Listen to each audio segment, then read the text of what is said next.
Hi, today I'm going to be talking about testing and assessment with an emphasis on testing students with disabilities. Reliability and validity. Having tests that are both reliable and valid is very important. Reliability and validity work together. They need each other to work properly. Together they ensure that the assessment tests what you want to test and is free from biases and distortion.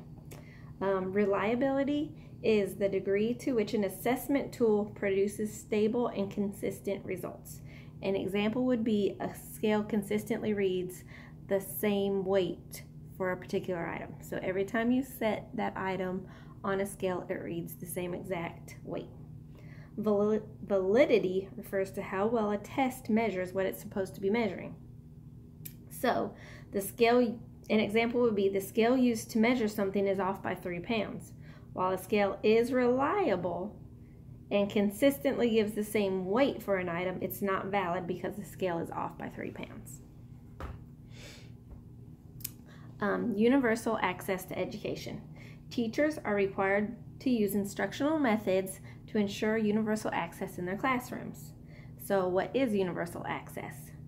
It's the ability for all people to have equal opportunity in education, regardless of their social class, gender, ethnicity, background, or physical or mental disabilities. To obtain universal access, teachers must use a variety of pedagogical approaches. Although teachers practice universal access, there's still going to be challenges and there's still going to be adjustments that are going to have to be made to the way you do stuff in the classroom, your lesson plans, in order to create equal opportunities for education for everyone in the classroom. In using universal access, teachers may choose many different ways to assess students. They can do comprehensive exams, projects, portfolios, research papers, etc. And using the different types of assessments will allow the teacher to see where the student excels in demonstrating content mastery the best. Equity and bias. When creating assessments, it's very important to make sure that the test has educational equity and is not biased. Educational equity is a measure of achievement, fairness, and opportunity in education, giving everyone what they need to be successful. So this little picture up here shows equity. It's giving everyone what they need to be successful. In this particular picture, to look over the wall. In this picture, it's called equality because everyone was given the same box to look over the wall, yet that did not let everyone succeed.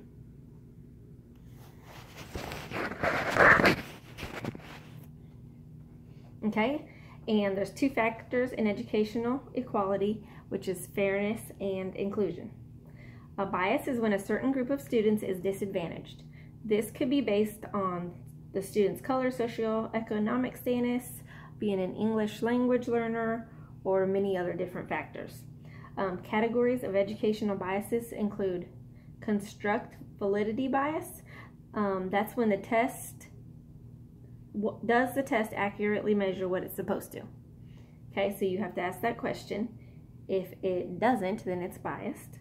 Content validity biased, when the content of the test is more difficult for one group of students as opposed to another group of students, it would be biased. And predictive validity bias, the test accuracy in predicting how a certain group of students will perform in the future. So it's talking about a certain group of students, so it's biased because it's not for testing all the students. Students with disabilities. What is a student with a disability? According to the Individuals with Disabilities Education Act, or IDEA. Children with a disability means a child evaluated in accordance as having one of the disabilities listed below and who by reason thereof needs special education and related services. So it's a child with a disability that also needs special education or relatable services.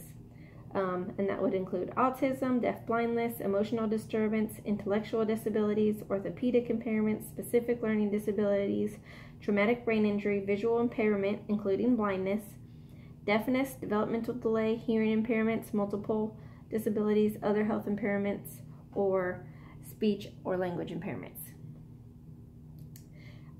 And students with disabilities that need special education and related services will get an individualized education plan or an IEP, and this will address the specific needs of the student, the goals for the student, as well as modifications and accommodations the student should receive through the school year and on assessments. Students with a disability not covered under the IDEA may be eligible for Section 504 of the Rehabilitation Act of 1973. And this is a plan specific to a child with a disability that relates to their educational needs. So this disability is hindering their education in some way. So this plan specifies accommodations necessary for the student to be successful in school, and it also includes information on accommodations and modifications in the class and on assessments. Some students with disabilities require accommodations to take standardized as well as other tests, which is what we just talked about. And in order to receive these accommodations on any state mandated tests, the accommodations have to be included in the student's IEP, a meeting has to be held, and everyone on the IEP team needs to sign off on it.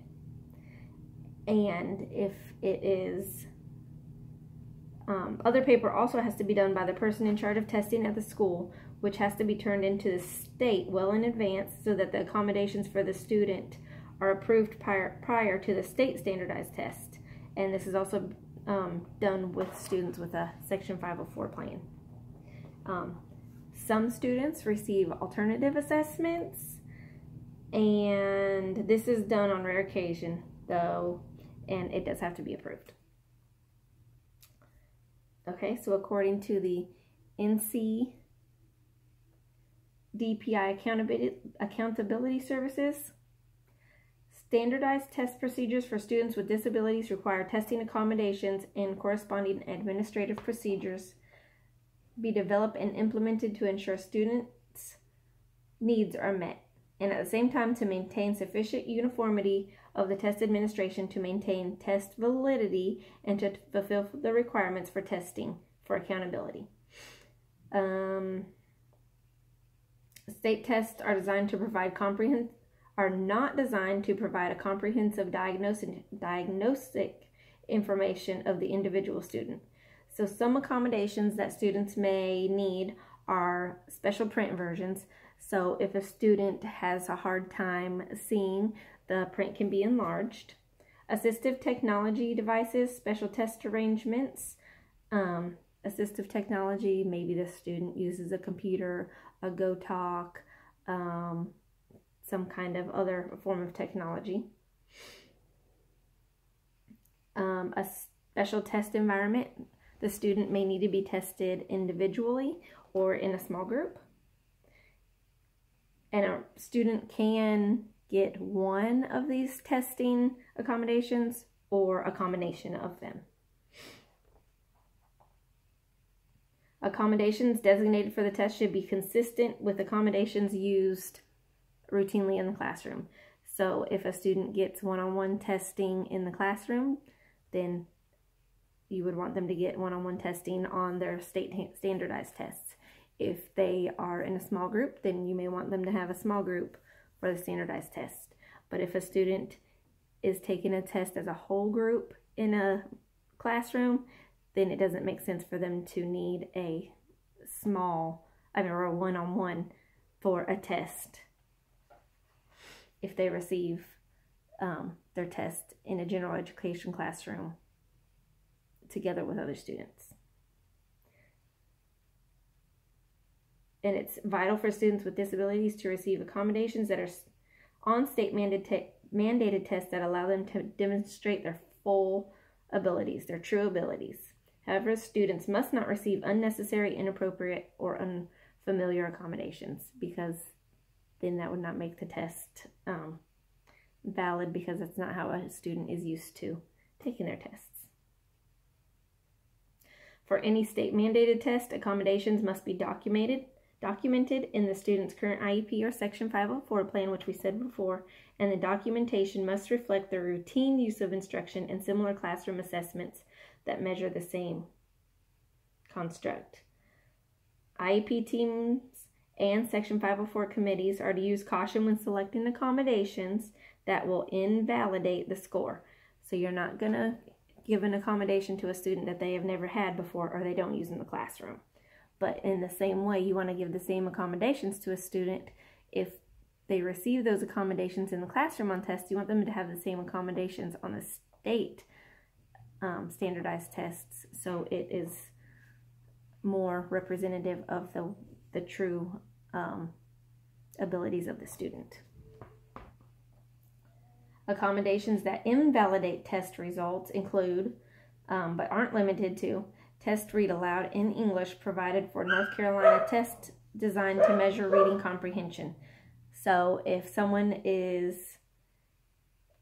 getting the test read aloud and they're testing reading comprehension, it's not really testing their reading comprehension, it's testing the reading of someone else and what they're comprehending from the other person's reading. An interpreter or translator sign cue test provided for North Carolina test to measure reading, so the same thing. An assistive technology that reads text aloud provided for North Carolina tests designed to measure reading comprehension. So all of those would be testing the student's comprehension of someone else's reading, not their reading. In order for a student with a disability to participate in a North Carolina alternate assessment, the student must meet the eligibility criteria established by the NCDPI, and this decision to participate in the alternate assessment must be documented in the student's IEP. So it has to be documented in the student's IEP, otherwise they have to take the normal test.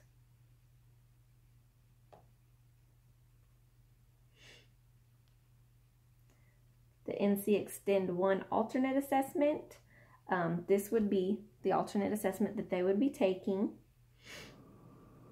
And it starts in grade 3, which is when the state standardized tests begin.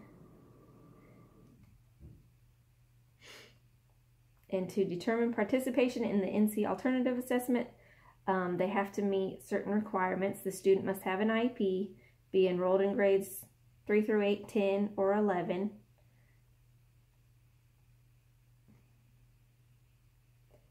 And the NC Extend 1 is not appropriate for all students with an IEP. The vast majority of students with disabilities do not have significant cognitive disabilities, so the NC Extend 1 is not appropriate for them. If they're being instructed in any or all of the assessed general grade course level content standards, they would not need that test.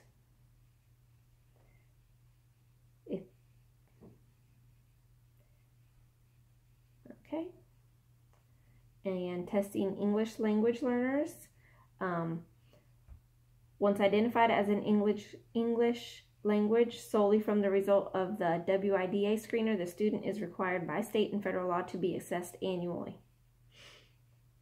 If a student scores below a level 5 on the Bridging on a Reading subtest, then the student is eligible to receive EL testing accommodations. If they test above that, then they do not. And then progress monitoring. What is progress monitoring? It is used to assess students' academic performance, to quantify a student rate of improvement or responsiveness to instruction, and to evaluate the effectiveness of instruction. Progress monitoring can be implemented with individual students or with the entire class. And another definition would be progress monitoring is a standards-based system, can be a key to unlocking powerful skills and knowledge for teachers and students, and can result in success for the school, district, and state in an inclusive state-based assessment and accountability system. And it's important because it allows teachers to determine whether their students are learning what's being taught, whether the strategies used are working on the teachers, students, and if something needs to be changed. If the students aren't responding to a certain way something's being taught, then it needs to be changed. This is especially important for students with disabilities because they have goals that should be progress monitored frequently to make sure students are meeting their goals and to determine whether the goals need to be tweaked. And that is it. Thank you.